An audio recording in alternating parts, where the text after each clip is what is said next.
Hello guys, welcome to CGG. In today's video we're going to talk about some of the most important roster moves that happened in this transfer window, in this pre-Blasphemous 6 2026-2027 transfer window.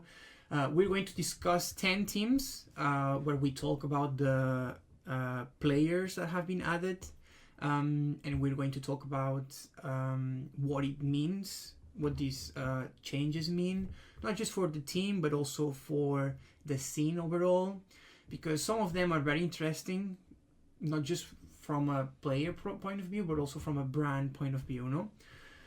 So yeah, without further ado, we're going to start now. First of all, we have to say that this video is being recorded on Monday, the 30th of March, which means that in Asia the season has already started, but it hasn't started in Europe. It's starting today in Europe and MENA, and it hasn't started in South America and North America either. So yeah, without further ado, let's begin. And we're not going to start with M80, we will talk about them like later, but we're going to start with Enterprise Esports. Enterprise Esports have a very interesting roster, including Jigsaw, Brendo, Cairo, Vapen, Tuhan, and Magnet.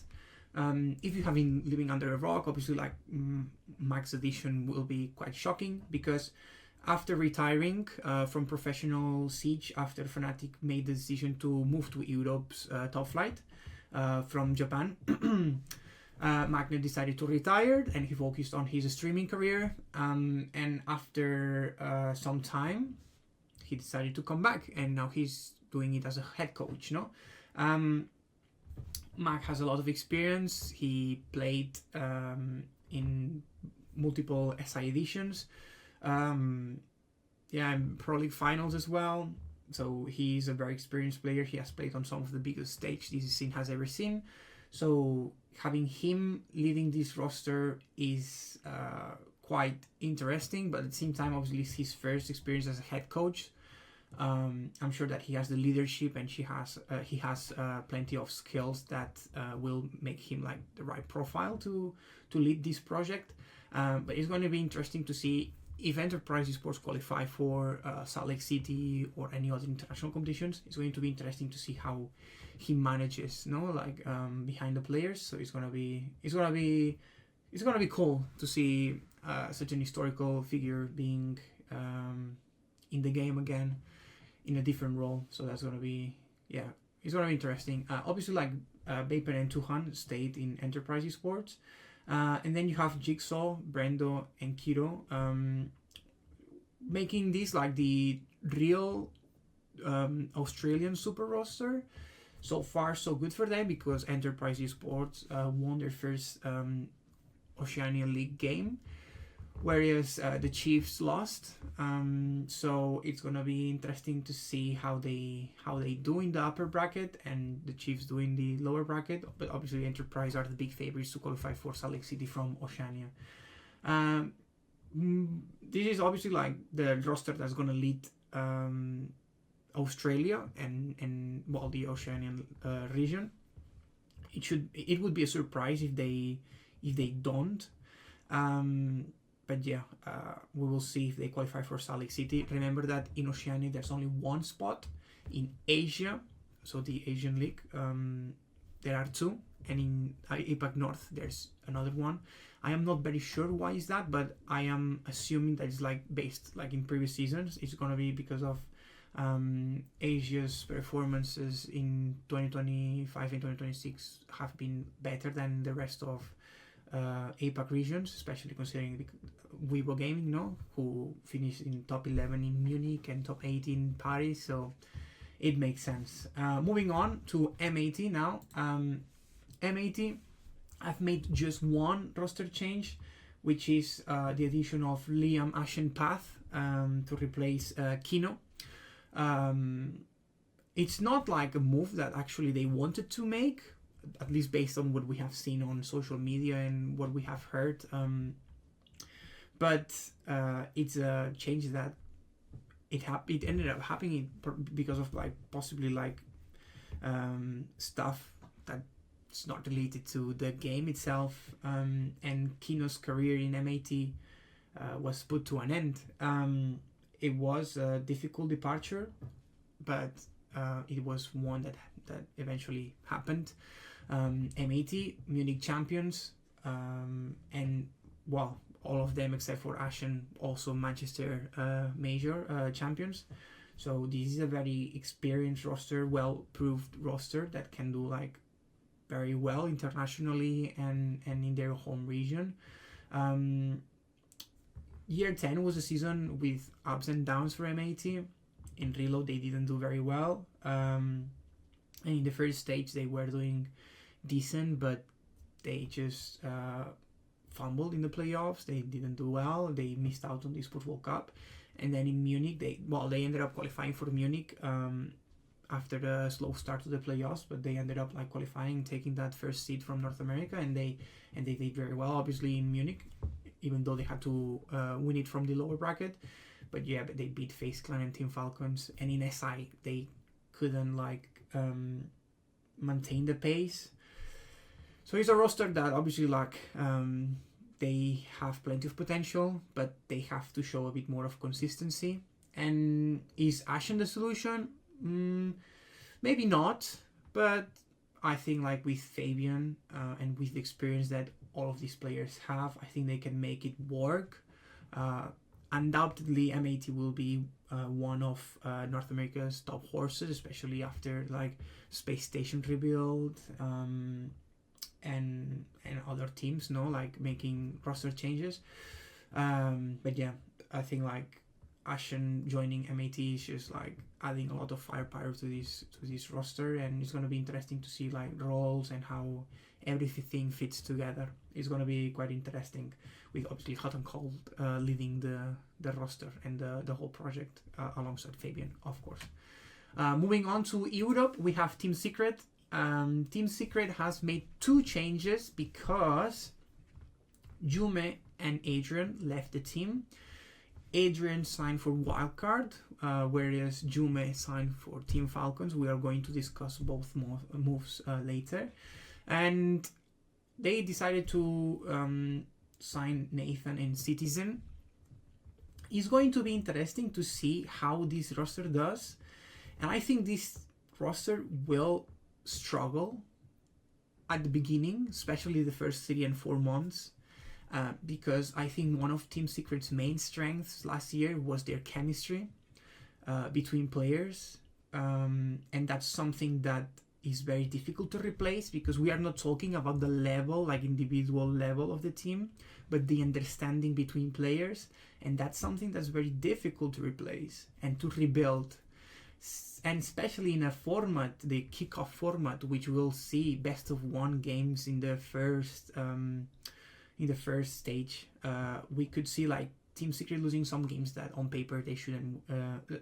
We could see Team Secret losing some games that on paper they shouldn't lose. Logically, like Savage, Noah, and Mowgli are very, very good players. Noah was our 2nd best player of the year for year 10, and Savage is one of the best IGL Shield players, in the region. So obviously like Team Secret, and obviously they have Twister, so I'm sure they will make it work, and I'm sure they will qualify for Salt Lake City. But I think we are going to see a less solid Team Secret. But considering Citizen and Nathan having been playing together for a while now in Dark Zero, their experience in the game, and obviously their talent as well, they should adapt to the needs of Team Secret. I'm sure that Twister had that in mind as well. But again, I think they could struggle at the beginning. And yeah, like we will see how that goes for them. Obviously, there are other rosters in the region that have made like changes. Obviously, Team Falcons in G2 Esports, so they will have to build a little bit on their foundations as well. But yeah, I think Team Secret is the team that has suffered the most from this transfer window, and we will see. This is just my take here. I think Team Secret are going to have a slow start, but eventually, as weeks and games go by, I think they will get back on track for sure. Moving on back to North America, we have Wildcard. Just one change, but very impactful change. Wildcard signed Adrian after they parted ways with Dash. It is a very good. I honestly think I think it's not necessarily an improvement, but Adrian had a very solid year 10. I think Dash brought a lot of experience to the roster, and if Wildcard had the year that they had last year, it's mainly because of Dash's experience and Lagonis as well and Kanzen. So I think like if Wildcard do well this season, Dash's impact is still there, but obviously like signing Adrian is basically a big change. Adrian was a great surprise last year, MVP in the Esports World Cup, and he was pretty good as well in SI in the region, in the European region overall. So it's going to be a different way of working. I remember talking to Lagonis in Paris, and we were talking about like potential transfer moves, and I think that I'm pretty sure that Lagonis is very happy with the roster that they have, because considering all the moves that North American teams were doing because of A or B, Wildcard is a team that could have been changed a lot.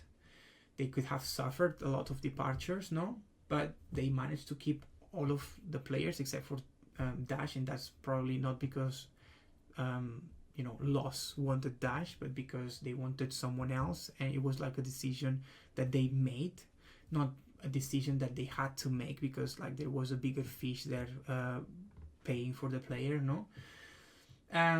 So yeah, I'm pretty sure that Lagon is gonna be very happy with the squad that he still has, and I think that Wildcard is going to be one of the most grown teams of the season. I think they are going to upset a lot of fans, because last year Wildcard were doing pretty bad in their home region, but internationally they were doing very well. I think they will probably figure out how to play in North America, and I doubt they are going to be a mid-table team there, especially after what we have seen in the last few months from Wildcard in Munich and Paris. So it wouldn't make sense to see them like struggling again, like in 5th, 6th place. So I think we are going to see a big improvement from them, especially now Baby Shark with, he's not a rookie anymore. He already knows how to work in a top 5 environment, base, spiker. They are more experienced players now. Adrian is someone who's going to bring a lot of knowledge and a lot of ideas, and I think they are going to this signing possibly elevates this team. And from the teams that we have looked at, Team Secret, M80 and Enterprise, Wildcard is probably the most upgraded team, I would say. Then I would say maybe Enterprise, and then Team Secret, well, M80 and Team Secret, I would say, if we had to order them by now. Then going to Brazil for the first time, we have Furia.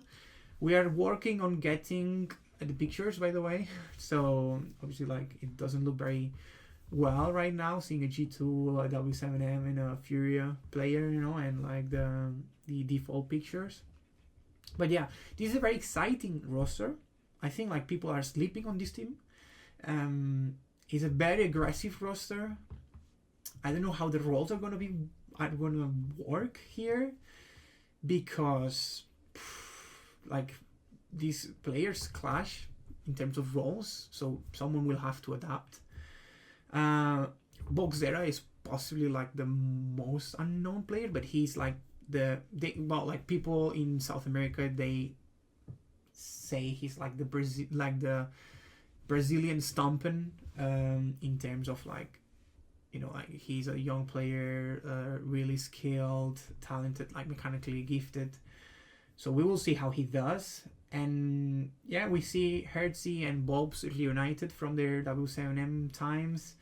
They know each other perfectly. Then we have Loira after spending a year and a half in G2 Esports. He's a completely changed player from the Black Dragons days, no? And I think this is a very complete, very talented, very mechanically gifted roster. We forgot DS Lucas, obviously. DS Lucas from Team Liquid. And it's gonna be interesting because, like, in South America, if you think about it, obviously, like, FaZe Clan and Team Liquid are the favorite. Team Liquid Alienware, they are the favorites to take the first two spots, no? But then it's like Furia and Fluxo. We will see how that goes. But yeah, it's a very exciting roster. There's nothing else to say. Obviously, like, Furia had one of the most solid, most experienced, most successful rosters until this very transfer window. And yeah, the decision obviously was because Team Liquid wanted a better roster, and that's how it goes. We'll talk about Team Liquid later. And yeah, let's move on back to Europe with Team Falcons. Team Falcons have lost Shaiiko. As we reported, Team Falcons decided to bench Shaiiko, and it was a decision that I think it was correct. It sounds crazy, but I think it was correct to bench Shaiiko. I am one of those people who think that it was a good idea. Obviously, like, Shaiiko is he's the GOAT of the game, except, like, I am excluding Fabian, no? Because, like, Fabian is in another conversation. He's a 3x6 invitational champion. We are not going to go into that debate, not today. But yeah, I think, like, Jume is a more composed player, more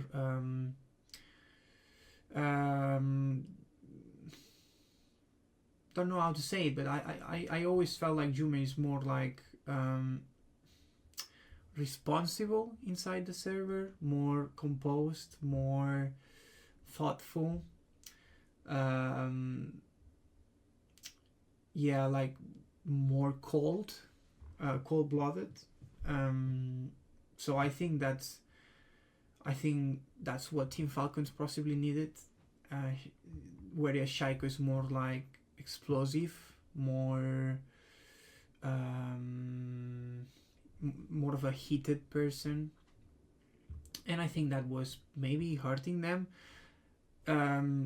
This is just an opinion, basically. I could be completely wrong, no? But the thing is that Team Falcons, for 2 years, they have been reaching international grand finals, and without touching anything, like, since Solotov and Juzu's arrivals, the team has been, like, 3 or 4 wins away from creating a dynasty. They reached Manchester's final. They reached Munich's grand final as well. They reached Boston's grand final.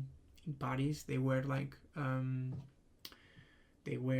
2 wins away from lifting the hammer in front of their people. They won the Esports World Cup in 2024 for Team BDS, obviously. They have been, like, a few games away from creating a dynasty. And this is something that people forget. Like, yeah, sure, the most important thing is to lift the trophy, but they have been possibly, like, a better side than FaZe Clan, who have won, like, 2 invitationals. Sure, like, people remembers who wins, no? Like, they remember the picture of KDS being nonchalant while their teammates lift the hammer. Sure, they think of that clubhouse round between Team BDS and FaZe Clan, where you could see, like, Team BDS falling apart against the Brazilians. Or, yeah, sure, like, we don't remember that. We don't think of that Team BDS maximum overtime win on Boston against FaZe Clan, or we don't think about how close they were in Manchester, or how close they were in Munich, no? But the thing is that Team Falcons have proven extreme consistency, a type of consistency that every team wishes to have. They have earned so much money since this roster was assembled. and they were not lifting trophies, and that hurt them. Obviously, like mentally, they were broken in some tournaments, no, after some tournaments. So they moved Julio as a head coach, Stuflex as a coach as well, but like behind the cameras, Eagle Miss like putting an insane amount of work, and it was not working for them, and they were so close to winning lots of competitions, but they couldn't win them. So at some point you have to make the most difficult decisions, and the most difficult decision here, and I would say the most brave one, because it takes a lot of courage to part ways with what's possibly like one of the most followed players in the scene, one of the most legendary players in the scene, that carries a lot of social status and social, like a social fan base. Like, it takes a lot, and I think it was, if they did it, it's because like it's possibly the right decision. And I'm pretty excited. I'm very excited with this roster. Not pretty excited, very excited with the roster. I think we could see them lifting trophies this time. But yeah, we will actually see. It's too early to say. We haven't seen them playing. But again, as we said with Team Secret, we could see a slow start from them. I doubt it though, because it's not the same making one change than making two changes, and it's not the same changing Jume for Shaiiko than changing players who could be more connected with how the team plays, or how the team thinks, no, or breathes in the roster, which maybe is more like Team Secret losing Adrian, for example. But yeah, I think Team Falcons are still going to be like the best team in the region, and it's going to be a matter of seeing how they perform internationally. But yeah, I think they will keep up with the results they had been producing, and maybe we'll see them like lifting trophies. It's a matter of time. Going back to North America, we have 100 Thieves. After transfer windows of talking, are they going to join Rainbow Six, are they going to invest in the scene, we finally have them. And this is possibly like the most exciting. It's not as a transfer win, like not as a roster move, but as the brand itself, no? Because 100 Thieves is a brand that brings a lot of eyes to Rainbow Six Siege, which is what this scene needs, really. So obviously we cannot ignore that fact. So we have Yoga and Gomez signing for 100 Thieves, which is great because we get to see them playing together for at least another year. We have Spirits, who won Manchester. It says Tra, but it's Atom. We have to change that. And obviously we have the return of Pambazoo. The return of Pambazoo is great. To be honest, I didn't expect it, but it makes a lot of sense seeing the players. And it's great to see him again because he was he's a major champion, very well experienced player. He spent all of his career in Dark Zero, all of his top flight career in Dark Zero. So it's great to see him back. And yeah, I think this roster that mixes Oxygen Esports with former Dark Zero players, considering the Space Station new roster, Cloud9's new roster, I think they are going to be fighting to be in Salt Lake City, and it's going to be a fight between MAT, Dark Zero, Shopify, 100 Thieves themselves, and Wildcard. There's going to be one team that's not going to be there, but yeah, at least not on the stage. But yeah, it's going to be interesting to see how that goes. I'm pretty excited with 100 Thieves. I think people are sleeping on these players, but yeah, we will see how it goes. I think if we look at the rest of North American teams, I think Dark Zero are the favorites to take that first spot, and then the three remaining spots are going to be shared between the other four. No, 100 Thieves wildcard. Who am I forgetting? MAT, and who am I forgetting? Forgetting someone, which I don't remember now. Dark Zero, 100 Thieves, Wildcard, MAT, Shopify. Yeah, that's it. So it's gonna be like shared between those four teams. It's gonna be quite cool to see. A very fought top four. Moving on to another team from North America, Dark Zero Esports. I think this is the most exciting North American team in a while, I think, because it combines J90, Fultz, and Nurs from SSG's previous roster, as well as Callout, Alo, and Teachups, with NJR, which is the only Dark Zero Esports player that remained from last year's roster, and Kino. I think this team is really balanced. When you look at other teams, you see a lot of firepower. This team is more balanced in the way of like you have like J90 and Kino that are more like support / flex, no? Then you have like NJR and Nurs, and then Falls. Like I think it's a very balanced team, a very intelligent, a very smart roster, a very intelligent set of players. I think NJR and Kino can adapt very well to the SSG formula, let's say, like the call-out formula. And I think this roster, I think their best version will be seen in the second stage, because obviously they need the first split to adapt to like a new work environment, especially for NJR and Kino.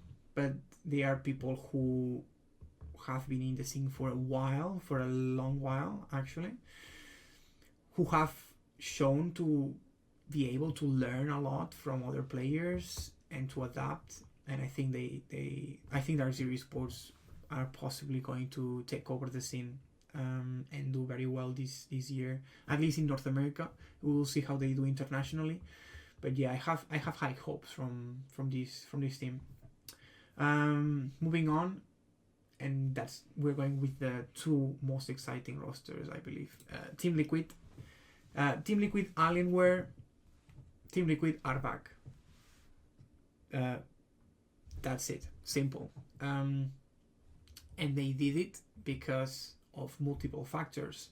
Team Liquid's year 10 was a disaster, and I'm putting it plain and like simple. Disaster, underwhelming, because they missed out on all international events except for Reload, but they were invited to Reload, so obviously you cannot miss out on an event that you are invited to.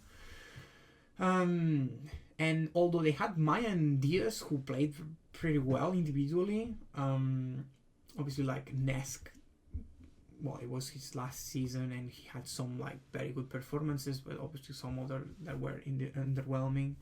Team Liquid didn't play up to what the brand is. They missed out on their first SI since SI 2017, I believe. So yeah, the identity of the team was lost. And they just basically signed Furious roster.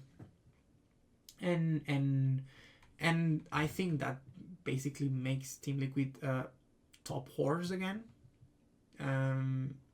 Felipox, JB92, Casey, Nate, and Maya. I'm very glad they decided to keep Maya. I think this is this roster basically solves lots of Team Liquid's issues. First of all, they're going to be back to the international scene, which is like the first issue that has to be solved. You don't want a brand like Team Liquid not qualifying for international events. Second issue is like the work ethic. Team Liquid have been suffering a lot from work ethic issues, I think. Bob's departure was more or less because of this. Ask's departure was more or less also because of this. So having Team Liquid signing Furia, a very well-established team that has gone through ups and downs, that also knows how to win, knows how to deal with victory, knows how to deal with downs after long spells of great results. They know perfectly each other. They know how to work together. They know how to go through bad spells of form. Igor is one of the best coaches in the region, if not the best, especially in these like areas of having to improve, not just like in the game, but also outside the game. Mental resilience. I think this team has it all, and that's the main reason why they did so well in W7M, and they also won an international championship reload for Furia. So yeah, like there's nothing much to say about Team Liquid Alienware, and obviously like Team Liquid possibly like wanted to sign this team because of like an attempt of winning the Esports World Cup Club Championship if we end up having an Esports World Cup this summer. We're not here to talk about politics, but this is a possibility. And yeah, like this roster, my hot take is that Team Liquid are going to finally win an international championship this year. I'm not sure if it's a hot take, but there's a curse around the Blue Cavalry. So I don't know if like even they could win an international championship, but I think that's my hot take. And now for the most thrilling roster of the year, the most thrilling like signing is G2 Esports. Where do we begin here? We have the return of Benjamaster, and we have the signing of Shaiiko. Shaiiko moving from Team Falcons to G2 Esports is like Cristiano Ronaldo moving from Real Madrid to Juventus back in the day. And obviously Benjamaster returning to G2 Esports is like, the lost son coming back home.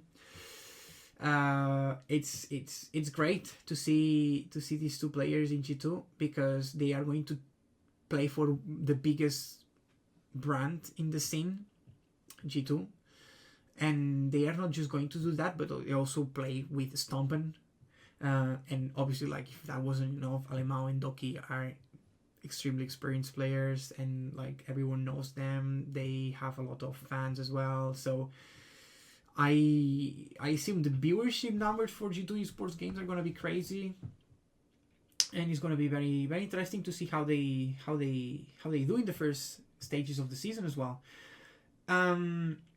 Now talking about Shaiiko, like the first thing that happens with this roster is that the roles are gonna be very, I don't know how they are gonna do that, and when I see so many big personalities in this team, it just feels like seeing a time bomb.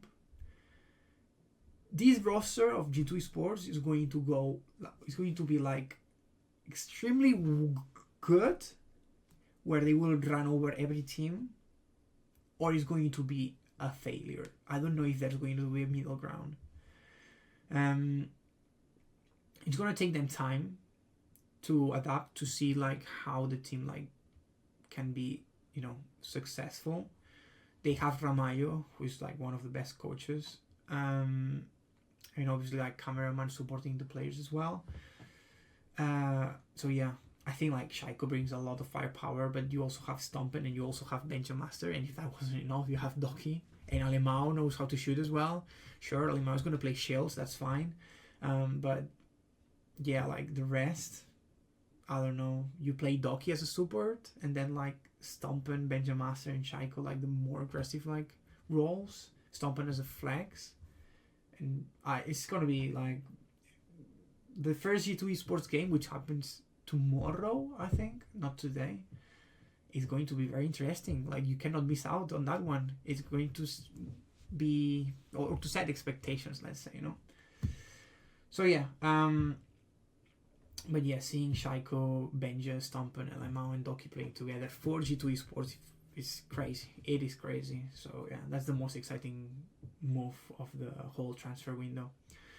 So yeah, let us know down below what you think about these roster moves, and tell us if you think we have missed one. We're gonna read them as always, and yeah, if you have any suggestions, any comments, just please again put them down below, and we will try to improve. Thank you so much for being here with us, and see you tomorrow.